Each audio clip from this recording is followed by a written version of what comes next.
Hey guys, I've got another 10 smartphones I wanted to share with you that I'm actually very excited about that are coming out later this year. A lot of these I forgot to mention in my previous video, so I wanted to make another 10. This is all the latest updates on them and everything we know so far. This is going to be such an exciting year for smartphones. So probably the coolest and most futuristic smartphone ever, the Xiaomi Mi Mix, is getting a sequel. So the Xiaomi Mi Mix 2 will be released later this year, and the main change, the biggest change, will be an improvement to the already massive and gargantuan display. So they are actually going to be increasing the ratio of the display on the front of the phone from 91.3 to 93%. That is insane. They're also going to be rounding the corners of the phone a little bit more, and that means more rounded edges on the display, which will match a little bit of the Samsung Galaxy S8's style. This phone is already known for having technology that no other smartphone has, like the ceramic body or the bone-conducting earpiece, but the new one is going to take that further. This will be the first smartphone on the market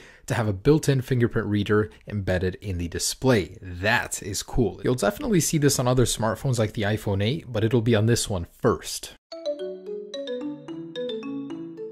Now this next one, the icon we know has already been released, the Nokia 3310 Reboot. It's up for pre-order very soon, but officially hasn't been released to the public, so that's why I say I'm very excited for this thing. It's a bit of a disappointment. It doesn't come with the durability the older one is known for, but it pretty much does everything that one did, but better. It now has a camera, an LCD display, 2.4 inches, the updated version of Snake, colorful, sleek-looking body, so I definitely will be buying one, picking one up, testing it out, and it's a phone a lot of people are looking forward to despite the lack of durability. Now, after kicking Microsoft to the curb, Nokia is looking to make a major comeback. First, by switching to Android. They got bought out by HMD Global, and they're actually making some very good choices, bringing back the Nokia 3310, having some low to mid-tier phones, which they released at MWC. The only thing that's missing is a high-end flagship, and that's what we're going to get with the Nokia 8 series. So this is a concept from Concept's creator that showcases what this phone could look like. It's officially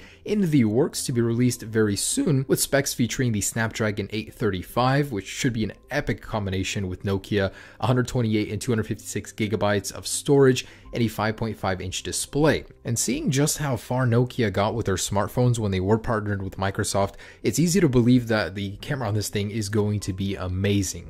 They had some examples that were over 40 megapixels with some great glass in them, so it's really going to be a very capable camera. It's going to be an awesome phone, probably quite durable, and I'll definitely have to pick one up to test out. So Nokia is making a major comeback, and this is going to be their game player. Although Nokia isn't a very popular brand here in America, in other countries this is going to be on top of the lists. And this is a brand I don't think I've ever mentioned on my channel, Meizu. With their new Pro 7 series, they're looking to copy the Mi Mix with the edge-to-edge display, and this was a company that was known for copying Apple, both their technology and designs in the past.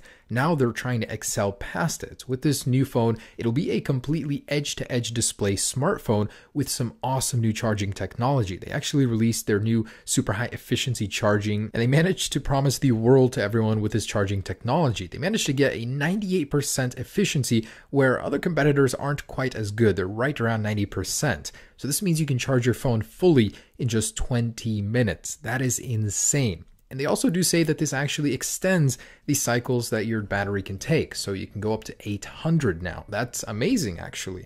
Not only is it faster, it lasts longer, and it does fix fast charging's flaw, and that is heat production. When you charge your phone, it actually gets very, very hot under quick charge. With this new technology, it runs pretty cool when you're quick charging, around 100 degrees, whereas competitors' phones heat up to 110 about. And a phone I don't usually talk about on my channel, the LG V series. So it's already in its third generation. The V30 should be coming out later this year. Now, the LG G6 is obviously going to be the foundation for this phone, but the V30 in general has been a more high-end version of the G6, more audio focused, more camera focused. The display is usually better, but this time around it's going to be hard to beat because the LG G6 does have that much larger display. The V30 is rumored to get rid of its dual display setup and just incorporate this one. Of course, it will get the Snapdragon 835. One of the biggest flaws of this phone is that it has that slow 821 processor, and it will have a dual camera setup. So pretty much everything that the LG G6 is, but a little bit more professional. I'm sure they'll clean clean the design up a little bit.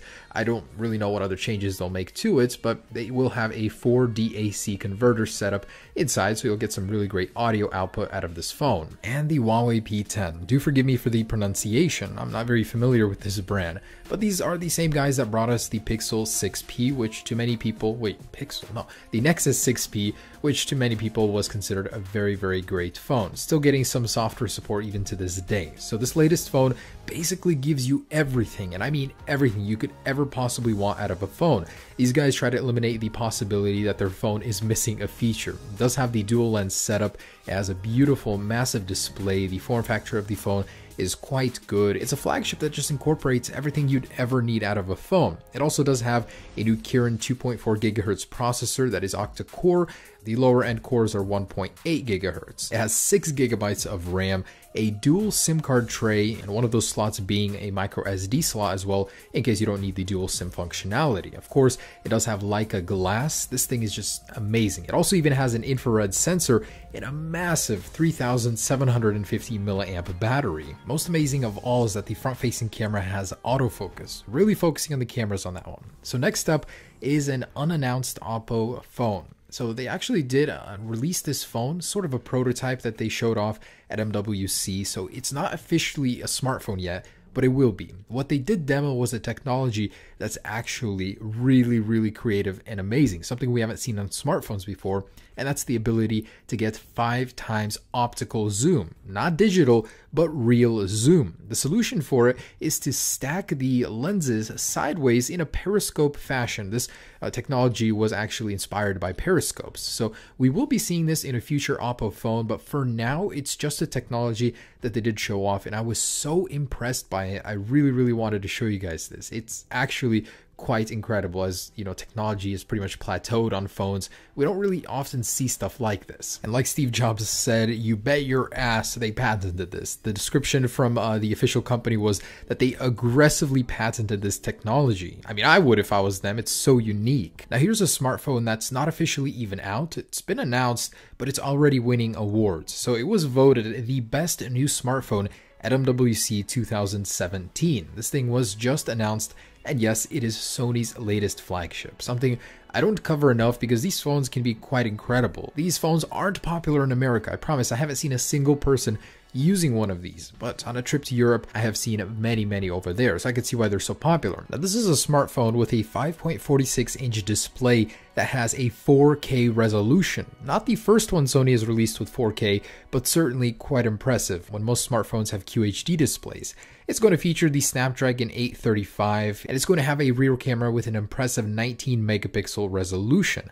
Not only that, it will feature 960 frames per second video recording on a smartphone.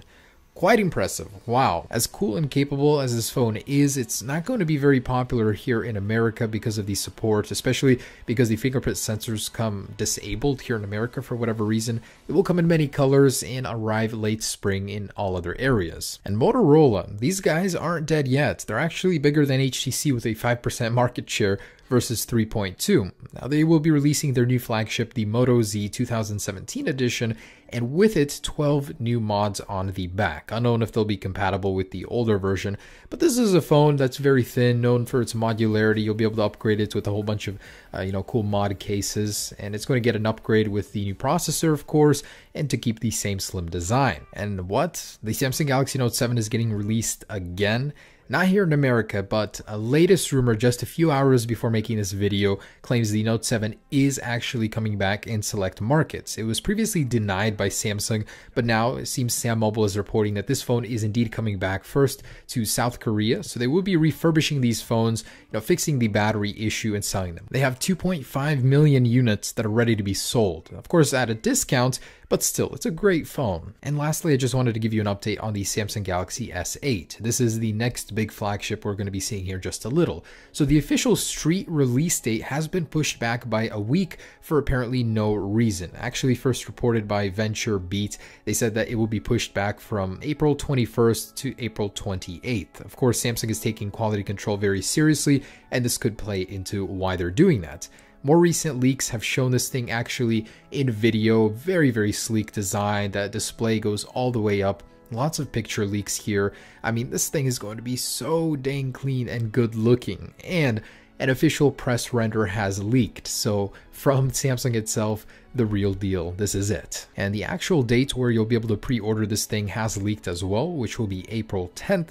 Man, this phone is going to be amazing. I am so excited to see what Samsung has in store for us. But there it is, guys. That is 10 more smartphones that are coming out later this year. A lot of less known brands, but still, the technology in some of these phones is amazing. Competition, as always, is very good. Where one company excels, it's going to force another company to work a little harder to beat them. So competition is great for us. Hope you guys enjoyed this video. Peace.